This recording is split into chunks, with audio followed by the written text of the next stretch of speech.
This is today's May 20th, 2008 forecast or sportscast here. So do you want to start it out with? Well, as we start out every show, it's with your fantasy hots and nots. Today are your hot batters: Lance Berkman, Alfonso Soriano, but a new one added to the list from yesterday, Adam Dunn of the Cincinnati Reds.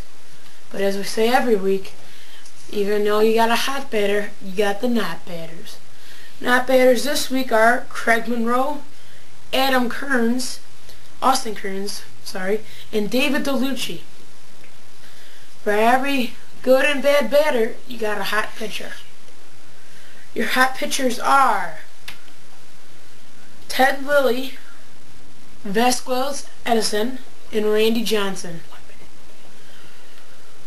But for every good pitcher, there is a bad pitcher. Your bad pitchers this week are Franklin German, Jason Ingrenhausen, and Jeff Walker. And that's it for your fantasy hots and nots. But soon to come in this forecast, we're going to tell you what may happen to the NFL in the 2011 season. Is it going to happen or is it not? As you all know, the Hornets and the San Antonio Spurs entered Game 7, both tied at 3. Unfortunately, the New Orleans Hornets lost to the defending champs. I thought they'd win too.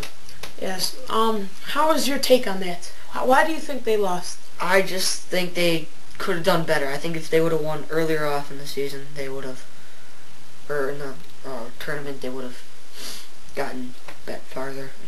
They were at home. I think it was just because of Tyson Chandler's bad back. Yeah, that played a role in it too. He was unable to fully participate. And then with Chris Paul, he is like LeBron James. You got to have somebody else on that team to motivate the other players. Like on the Cavs, who do you really have besides LeBron James that can start it? Boobie Gibson, injured. He's still young. He's not good with the ropes. Ben Wallace, he's old. Ben Wallace, he's not an offensive player. He's more defense. But as you know, the Cavaliers had a terrific defense in that game. Lost by 5 points. Yeah, they should have won that. If they would have won the first game, they would have. They lost because I think that when you play a team such as San Antonio, where you have Manu Ginobili, Tony Parker, Tim Duncan to start it off, there's no turning back. And as you know, as we said before in our broadcast, the 2011 NFL season may not be going on. Jason Cole of Yahoo Sports wrote an article called Owners Opt Out. It says, NFL owners voted unanimously Tuesday to opt out of the collective bargaining, an agreement of opening the door for negotiation or an extension, and creating the possibility to work stoppage for 2011 season, meaning no more NFL. You can't watch the Browns, Cowboys, Colts. I don't know who watches the Texans or the Steelers, but anyway, he goes on. Several of the owners who are meeting collectively here discussed a variety of issues in a one-day meeting. They have complained of recent months of terms and agreement under the current CBA, and NFL players receive 59% of the revenue on a football game, meaning what you pay at the concession stand goes to their price. What you're doing, paying for that hot dog, you're paying for, let's say if you're in Indianapolis, Peyton Manning's salary right there. That goes along with buying stuff in the team shop as well, such as jerseys and bobbleheads and stuff.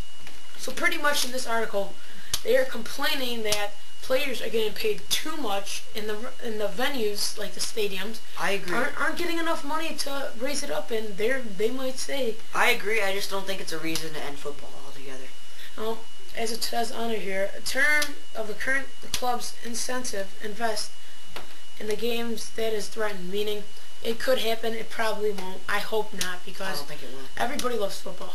But what do you think of players being paid too much? I think they do get paid too much, but I don't think, like I said, I don't think it's a reason to completely throw out football. I mean, if something's going wrong, you try to fix the problem. You don't just, be like, fuck it and just end it. You go along with it and you try to fix the problem. So I think it's too. But I really believe that they earn their money, but some of them are just crazy. They don't earn their money. They do. I think rookies should have a lot less money than veterans that just play lesser positions. And they do. We'll do another clip on the same thing. I think that to go out and do, what you love, go out and do what you wanted to do since you were a kid, have fun, and get paid for it. I mean, having fun is one thing, but having fun and getting paid for it, so it's like me going outside right now and skateboarding, shooting hoops, whatever, and getting paid for doing it. But no. I don't think they should get paid as much as they do. No. See, it's not. Athletes don't play sports. You can ask any athlete in the world. They don't play it because it's fun. They play it because they love the sport they do. Exactly. And wait, look at Peyton Manning. Do you think he deserves what he earns? I mean, Super Bowl MVP, Hall of Famer to be Brett Favre. I think the better you are, of course, the more money you should get. But I just think that, I don't think if you see some of these football players, this is going to be a racist moment right now. I'm not trying to be racist. I'm just saying, especially the African American players, they go home to 6 hoes and a huge house with chains and Bentleys and Ferraris. Everybody has that. No, everybody. Does your mom have a Bentley? No, my mom's not a football player. That's my point, though. But anyway, I think that players are spending too much money on personal needs, as he said, chains, cars, not enough on helping Hurricane Katrina. Or as Jason Taylor did in the San Diego fires, he rebuilt a house in 57 days, his jersey number. I think that's what we should be putting NFL money to. And bringing NFL up, what do you think of Michael Vick returning to the NFL if he ever does? I mean, Michael Vick is one of my favorite players. I will admit that, but I just think that dog fighting, and I had a couple Michael Vick cards, and I thought, these are going to be worth something one day. But instead I decided to give him my dog to chew on, because it's chew toy, But, I remember seeing on the news people who were donating tons and tons of jerseys to animal shelters all over the world. I just think, or all over America, I just think that, I don't know. And that's what I was saying. Really, Michael Vick, I respect him. But look, he's doing dog fighting, but right down south of us and in Texas and everything, people are doing Mexico. They're doing cockfighting. Mexico's legal there. And bullfighting. You're killing a bull with a rainbow stick. Literally. You are teasing the bull, first off the bat. If you tease an animal, do you really think that's right? And then you're killing it through the neck with the rainbow stick. Who the hell are you, an activist? No, I'm just saying, if he gets put away in jail for that, people down south in our country should be put in jail for hurting innocent cattle. But you know what pisses me off a lot is people who are famous get so much less time than, like, for example, Steve-O. I remember watching on VH1. He pulled out a thing of crack and smoked it right in front of, like, a cop. And they put him in jail for 90 days. What do you think would happen if you did that to a cop? What do you think would happen? You'd go to jail for, what, a couple of years. I just think that because they're famous and because they can bail out, I don't think that means, like, if me and you did dog fights, we go to jail for a lot longer than Michael Vick has. But, like, believe me, when I say I respect him, I mean respect. He's put so much on the line for his football team and helped his football team. But I think dogfighting crossed the line. It just really did. I don't know. I guess you could say I'm a violent person. I like Sopranos, I like Grand Theft Auto, Rambo, all that stuff. But never in a million years would I take 2 dogs and let them beat the shit out of each other. I've thought about doing it as I was a kid, with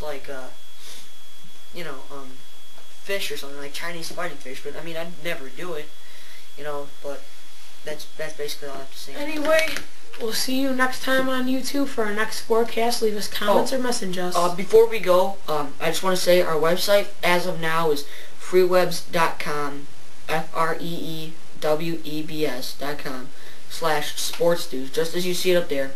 I'm not sure what side it's on. SPORTSDUDEZ.